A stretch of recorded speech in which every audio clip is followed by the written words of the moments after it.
Doctor साहब आज हम आए हैं, कुछ सवाल आपसे पूछना है। जैसे अभी गर्मी का मौसम जा रहा है जी। इसके बाद ठंडा, और इस साल बारिश से बहुत कम हुआ है जी। जिस कारण से बहुत से लोगों को मतलब अलग अलग तरीका से बीमारी भी हो रहा है। अब देख भी किए हैं कि बीते 2-3 दिन पहले जितना गर्मी उर्मी हुआ है तो काफी लोग को नोचनी, खुजली, चर्म रोग जैसे समस्या उत्पन्न हो गया है। जी। और ये एक जन का नहीं है, कभी किसी डॉक्टर के क्लिनिक पर कहीं भी जाने पर पता चलता है कितने की संख्या में लोग आते हैं। मेरा एक प्रश्न ये भी है। दूसरा प्रश्न है कि जब हम लोगों को कुछ होता है तो ये समझ में नहीं आता है कि who is the best, homeopathic या एलोपैथिक, हमको समझ नहीं आता है। समस्या सिर्फ हमारे साथ ही नहीं, सभी के साथ कंफ्यूज जाता है। कोई कहता है कि हेमोपैथिक बहुत अच्छा है, वहां चले जाइए, कोई कहता है कि एलोपैथिक जाइए। हेमोपैथिक मेरे बाद डॉक्टर लोग बोलते हैं, लोग जितने भी हैं लोग जो दवा देते हैं कि ये बहुत स्लो काम करेगा, अगर कोई बीमारी है तो पहले उखाड़ेगा तो फिर ठीक करेगा जी, लॉन्ग टाइम ट्रीटमेंट। हाँ, एक सेकंड। तो उस पोजीशन में अगर किसी बच्चे को हो जाए कुछ प्रॉब्लम, ठीक है, तो क्या उसको दे सकते हैं? अगर उसको देते हैं तो बोल नहीं सकता है कोई बच्चा। और फिर एलोपैथिक में कि इंस्टेंट रिलीफ करेगा, अगर आज खिलाइए शाम तक खत्म, भले वो बार बार चलाना पड़े, लॉन्ग टाइम चलाना होगा, लेकिन दोनों में कौन सही है हमको ये आज जानना है। और ये बहुत बड़ी समस्या है। बहुत से लोगों का कमेंट भी आता है हमारे अपने चैनल पे, और बहुत से वीडियो को जब मैं स्क्रॉल करता हूँ ऐसे हेमोपैथिक वर्सेस एलोपैथिक रिएक्शन पे, तो हम देखते हैं किस तरह कमेंट आता है कि बच्चों के लिए कौन सा सही है, बुजुर्ग के लिए कौन सा सही है, किनको हेमोपैथिक देना चाहिए, किनको नहीं देना चाहिए। बहुत से लोगों की समस्या होता है, तो इसमें क्या करना चाहिए? देखिए, बहुत से बीमारी में होम्योपैथी दवा सही है। ऐसे ही बच्चों के लिए, खासकर जो बच्चे बोल नहीं सकते हैं, उनके लिए तो होम्योपैथ दवा बेस्ट नहीं है, क्योंकि उनको सलाह लेना ही पड़ता है। जी, पूछना पड़ता है क्या। जी जी जी। अगर होम्योपैथ, जैसे कुछ बीमारी है बच्चे को, जैसे गिल्टी हो गया, तो उसमें एलोपैथिक दवा से तो ठीक होगा नहीं। हाँ, तो उसमें होम्योपैथ दवा देना अनिवार्य है। मतलब हम कह सकते हैं कि जो चीज अपने आंखों से देख रहे हैं प्रॉब्लम, वो होम्योपैथिक बच्चे को दे सकते हैं। इंटरनल जो भी इश्यू है उसको एलोपैथिक में फर्स्ट प्रायोरिटी देना चाहिए। जी। या स्किन डिजीज का कोई भी परेशानी हो गया बच्चे को, हर्पस हो गया, एक्जिमा हो गया, तो उसमें एलोपैथिक दवा काम करेगा ही। दवा खिलाइएगा, बीमारी दब जाएगा, फिर आगे चल के उससे ज्यादा होगा। इसलिए उस पीरियड में आपको होम्योपैथ दवा का ही सेवन कराना अनिवार्य है।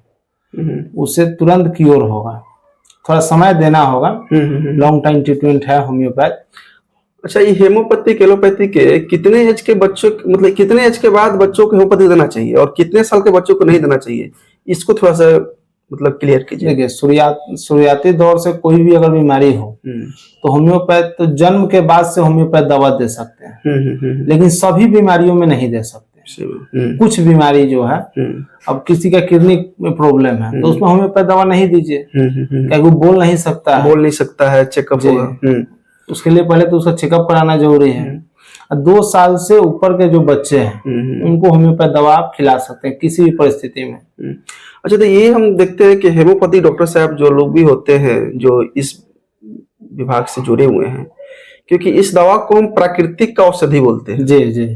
और जो एलोपैथिक है इसको मॉडर्न औषधि बोलते हैं। शायद हमें कम नॉलेज है, फिर भी इस बात को बोल रहे हैं। तो इसमें जो क्या होता है कि विदाउट चेकअप का ही बहुत से दवा दे दिया जाता है जी। एक मतलब देख के ही कि अगर गैस की दवा है तो इसमें बहुत सी बीमारी में वो दवा काम आ जाता है गैस के अलावा।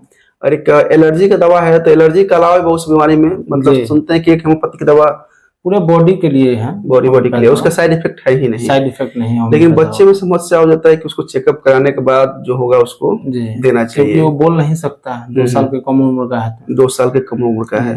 होम्योपैथ सिम्टम के आधार पे ही निर्धारित है। जब तक आप सिम्टम क्योर नहीं दे पाइएगा तब तक मेडिसिन सिलेक्शन होगा ही नहीं होगा। अच्छा। और एलोपैथिक मतलब रिलीफ करता है। अच्छा, हेमोपैथिक में शुरू से कोई भी बीमारी अगर होता है, अगर मान लीजिए कि जैसे कोई बीमारी हुआ तो उसको हम दवा दे दिए, तो फिर उस बीमारी को पूरा उखाड़ेगा फिर तब ठीक करता है? ऐसा कुछ नहीं है। लोगों का अफवाह है, लोगों का कहना है कुछ बीमारी जो है दवा खाने से बढ़ता है, फिर उसी दवा से कम होता है। अच्छा, और एलोपैथी देखते हैं कि खाना खाने के बाद गैस की दवा होता है, खाना खाने के पहले कुछ ऐसे भी दवा है जो मेजर प्रॉब्लम है कि खाना खाने के पहले की दवा मुंह में डाल लीजिए, बीपी है रोज खाना चाहिए, लेकिन हेमोपैथी की दवा कैसे खाना चाहिए? होम्योपैथ दवा खाना खाने से क्या आधा घंटा पहले खा लीजिए, और नहीं तो आधा घंटा बाद। अच्छा अच्छा जी, रेगुलर सेवन नहीं करना है। मतलब एक चीज बिलीव कर सकते हैं होम्योपैथिक में कि ये परेशानी जड़ से खत्म कर दे। जी जी, खत्म जड़ कर से देता है। खत्म हो जाएगी। ओ अच्छा, एक आर्टिकल हम पढ़े हुए थे कि हेम्योपैथिक में 100% कैंसर का इलाज है, ये क्या सही बात है? देखिए, कैंसर का इलाज तो 100% क्योर नहीं है। नहीं है। दवा खाइएगा तब तक के लिए ठीक रहेगा, फिर बाद में उसी तरह हो जी, जाएगा। दवा रेगुलर रखना होगा। कैंसर में थायराइड भी है, थायराइड का भी दवा आपको रेगुलर रखना होगा। डायबिटीज, शुगर का शिकायत है तो बीपी का, कोलेस्ट्रॉल का, सब उसमें भी रेगुलर दवा रखना होगा। कोलेस्ट्रॉल ठीक हो जाता है। ठीक हो जाता है जी, कोलेस्ट्रॉल हमेशा के लिए ठीक तो हो जाएगा। हमारे पापा का ही मैटर है कि उनका एक दवा, उनका ब्रेन स्ट्रोक हुआ था 2020 में हुआ था, लॉकडाउन के समय में। तब से उनको कोलेस्ट्रॉल और बीपी की दवा साथ में, एक डॉक्टर सर्जन है, वो बहुत अच्छे डॉक्टर हैं, अच्छे लिस्ट में आते हैं वो भी, तो उनको शुरू से कोलेस्ट्रॉल का दवा आज तक चल रहा है। तो हमें लगता है कि बीच बीच में उसको रोक देना चाहिए, फिर बोलते हैं कि नहीं, उससे ब्लड से पतला हो जाता है। तो क्या कोलेस्ट्रॉल जड़ से समाप्त हो सकता है होम्योपैथिक में? मेंटेन रखना होगा, खान पान पे मेंटेन, मसालेदार भोजन नहीं करना होगा। अच्छा, जब तक मेंटेन नहीं रखिएगा कोलेस्ट्रॉल बढ़ते घटते रहेगा। मेंटेन के साथ चलिएगा तो कोलेस्ट्रॉल, हमें तो लगता है कि अगर खान पान सही हो जाए ना तो शायद आधा बीमारी ही खत्म हो जाएगा। आधा बीमारी खत्म हो जाएगा। हम लोग का जो खान पान है बहुत ज्यादा खाद से तैयार हो रहा है इसमें ये। अच्छा, और दूसरी चीज की अभी मौसम चेंज हो रहा है, अभी धूप था, गर्मी था, बारिश हुआ नहीं, ठंडा आने वाला है, तो इससे क्या प्रभाव होगा मतलब बच्चे पर? थोड़ा सा इसके बारे में बताइए। अभी तो स्किन डिजीज का बीमारी बढ़ेगा अभी, और गर्मी से तुरंत ठंडा आया है। और दूसरा, ओल्ड एज के लिए उनको दर्द का परेशानी बढ़ेगा। तो इन सब लोगों को क्या करना चाहिए अभी से तैयार हो जाए? देखिए, सब तो खान पान पे ही मेंटेन है, और खान पान सही है तो ठीक रहेंगे। नहीं तो अगर दर्द, हल्का फुल्का दर्द होता है तो कड़ू तेल लहसुन पका करके मालिश किया जाए। तेल की क्या बोले हम, एक चीज समझ में नहीं आता है कि 80 रुपया केजी सरसों है, और सुनते हैं गांव समाज में 3-3.5 किलो सरसों में 1 केजी तेल होता है। तो उस हिसाब से लगभग 300 रुपया के सरसों खरीद के अगर हम पिरवाते हैं किसी भी मिल में, तो मेरा 1 केजी का मेरा सरसों नहीं तेल बनेगा, और मार्केट में आराम से 170, 80, 200 मिल जाता है। ये भी एकदम खाद से ही बना हुआ तेल है। इस सब पर हम लोग को थोड़ा सा ध्यान देना चाहिए, और जितना हो सके मतलब जमीन से जुड़े हुए रहना चाहिए। चाहे जितना भी टेक्नोलॉजी बढ़ जाए, जितना भी साधन हो जाए, मॉडर्न युग में क्यों ना हम चले जाए, लेकिन एसी वाले लोग हमेशा हार्ट अटैक धूप में ही आता है। ठीक है ना, तो सभी को हम लोग को थोड़ा सा ध्यान देना चाहिए।